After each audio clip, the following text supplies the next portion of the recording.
You're not thinking about how big of a big green bush I can grow up here on top.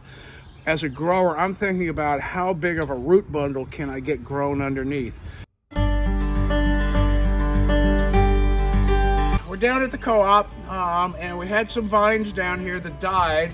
These vines were planted in 2007, so they're 13 years old, and my guess is we had some oak root fungus right here.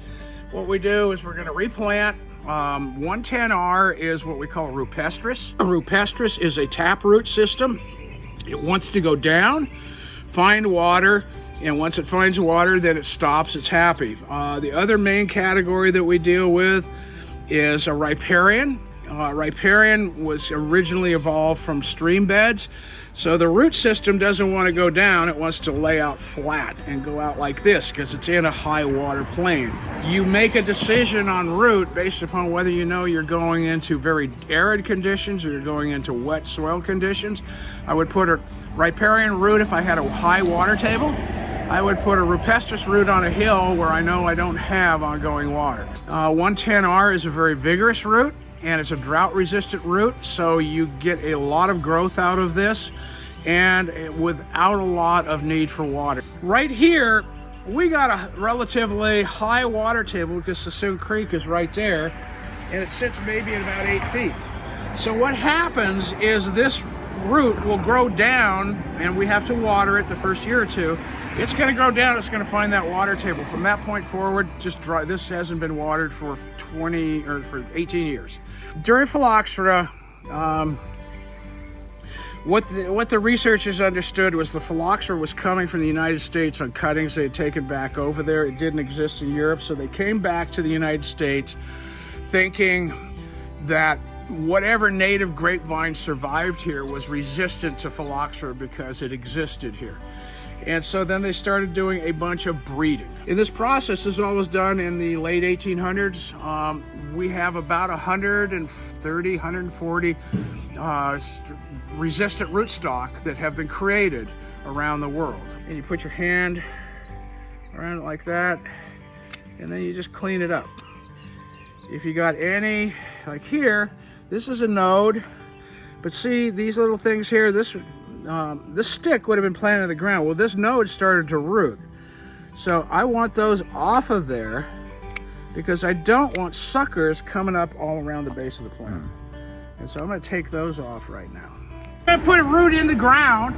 So the first thing is we've got the hole dug down. We want to get the hole down about 12 to 18 inches. I'm going to drop it down in the hole. And I want to make sure that the thing is fanned out with the root not wrapped around the trunk or wrapped around anything else.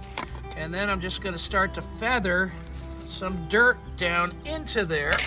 Nice fine dirt so that it gets itself around the root. Okay. A little bit of pressure just to get a little compaction. Now I'm going to take this box, which used to be milk cartons. Now we call them, they make them specially for vineyards. They call it drop box. A lot of old growers call them a bunny box. Drop it on. You run the tape in one hole, out the other hole, and then just tie it around the stake, and that keeps the box from flying away. Now that root is planted. Pour a little water. We pour it right in the box. The first thing the root will do, that those little sticks that were left on the bottom of the plant, the first thing that will happen is the vine is going to start pushing little white hairs, which are the start of new exploring root. You're not thinking about how big of a big green bush I can grow up here on top. As a grower, I'm thinking about how big of a root bundle can I get grown underneath.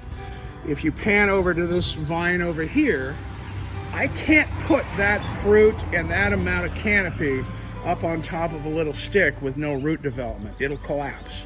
So a grower has to be patient at first. They have to allow the vine to establish itself in the soil and get a foundation. That first year, the whole thing is we're just growing wood. We're not growing fruit. You got to get a good foundation, so you got to get a good stem coming up out of the ground. It's the year after that you allow the fruit to come in. I see. So we'll bud this stuff in the spring. We'll have another video for you to watch. Right. Put that bud on, and then we can watch the vine grow up onto the stake, and then it'd basically be 2022 would be the first year that we're going to have berries on here. When you're picking up a bottle of wine, take a look and see how the thing's doing. And then during the spring of next year, we'll have a budding technician come back, and they'll absolutely drop the varietal that we want to have growing here, graft it onto this, and now it will be whatever that varietal is, a grapevine. These vines here have been Grenache, but we might put something different here so you can see the difference between one grapevine and the other. And that's how you plant root.